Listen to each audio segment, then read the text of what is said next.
Manufacturing work-related injuries and illnesses were documented at a rate of 2.4 per every 100 workers in 2023. A huge improvement over the numbers we've seen in decades prior, though certainly far from zero. When it comes to mitigating risks in the manufacturing environment, a range of stakeholders must be involved, from company leaders, suppliers, and the workers themselves, ensuring that these rates continue to decline. Joining us today is Nate Andrews, president of Morse Manufacturing Company, and the third generation of leaders within this 100-plus-year-old company. A leading producer of drum handling equipment, Morse team members have years of experience on not only the equipment side, but implementation and operation with a focus on safety. Nate, recent labor challenges have left some manufacturers unequipped to adequately handle safety and compliance. In your opinion, where are the biggest knowledge gaps that result from a revolving door type of workforce? I think the workforce has changed, and I think it's going to stay this way. Ever since COVID, I think there's a different relationship people have with work. Let's start with places that work off of tribal knowledge. A lot of places, if you've had a lot of employees that have been a part of it for a long period of time, it's easy to rely on just that we've done it that way because we've always done it. We've been in business for 100 years, and our average tenure is over 15 years. So it's hard almost not to rely on that to an extent. But that makes it super difficult when you're trying to change jobs. If you have higher turnover, it makes it really difficult. And things like safety often get overlooked.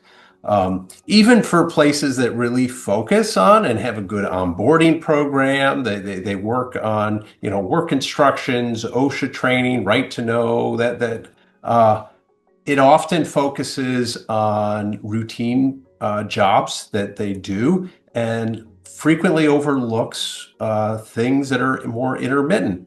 Think preventive maintenance kind of work. That is the kind of stuff that where safety aspects of that can get overlooked and can fall through the cracks. An example, somebody that is changing the oil of a machine somewhere.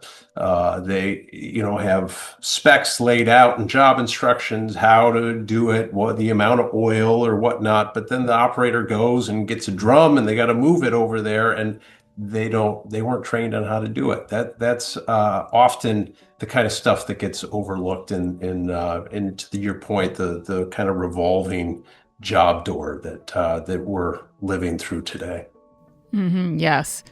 Okay, so from Morse's perspective, your company has always valued safety as a part of your support of the drum handling equipment that you're selling. So as an equipment supplier, what do you believe your role is? And then also, how can customers really lean on the knowledge of a supplier like yourself when it comes to safety strategy within their own facilities?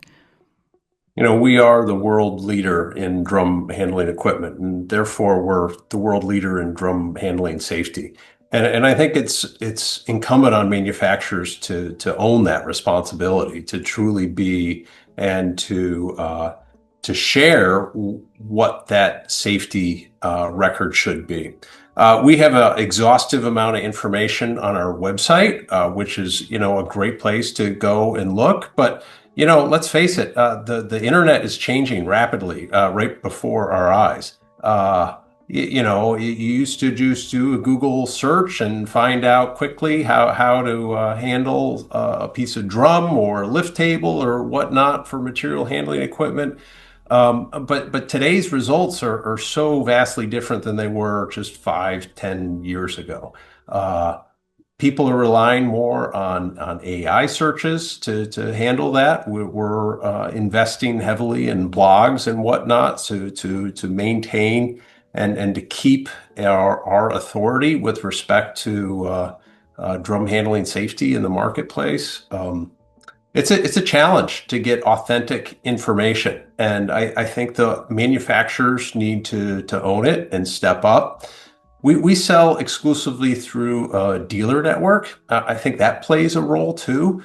So the dealer network can also play a role in advocating on behalf of the manufacturers.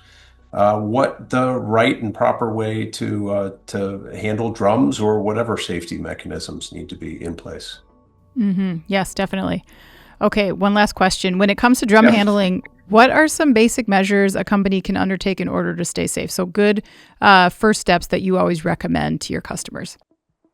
I think the first step to knowing how to handle drums safely is knowing how they're not handled safely. A lot of times people overlook what is not safe drum handling and just think it's okay. First case in point is using a hand truck to move a drum around. This happens all the time. And it just doesn't have the leverage point that a drum truck does. There's two separate, totally different pieces of equipment, but people are often using a hand truck to try to move a drum around. And it's very difficult and it's a real safety risk. Another case in point is using the bare forks of a fork truck to move a drum. If you grab it just right, you can kind of squeeze the bare forks around the rim of a drum and maneuver it around a facility. It happens all the time, and there's a significant risk with it. It's not secured to the fork truck. You have puncture concerns. If you hit the forks into the drum wall. Lots of risks, and there's a plethora of products that we make, other people make, that are better equipped to moving drums around. The third point I'll bring up is how you move a drum on a dolly. A drum is on a dolly, and if you're pushing around a facility, if you're pushing it, I got a little example here. If you're pushing above the center of gravity and pushing it around your facility, if it hits something that's a nut, a bolt, a crevice and threshold in the floor, it's very prone to topple over. So using the right pieces of equipment for that is certainly in place. And then the last point I'll bring up is mixing, properly mixing. This is should go without being said, but some people take a drum and they roll it on its side and shove it down the aisle to mix the contents of a drum. It's a way to do it, but it has been happened. We've been doing this for 100+ years, and we've seen the right way and the wrong way to handle drums. Often the best way to know is to know what the wrong way is. Of course, we have products to handle all of these and more on our website, on our blog, on social media. We really try to showcase the right, proper way to handle drums. Yes, you've certainly seen it all. Well, Nate, thank you so much for joining us today. A lot to think about there, a lot of really good tips. So thank you so much.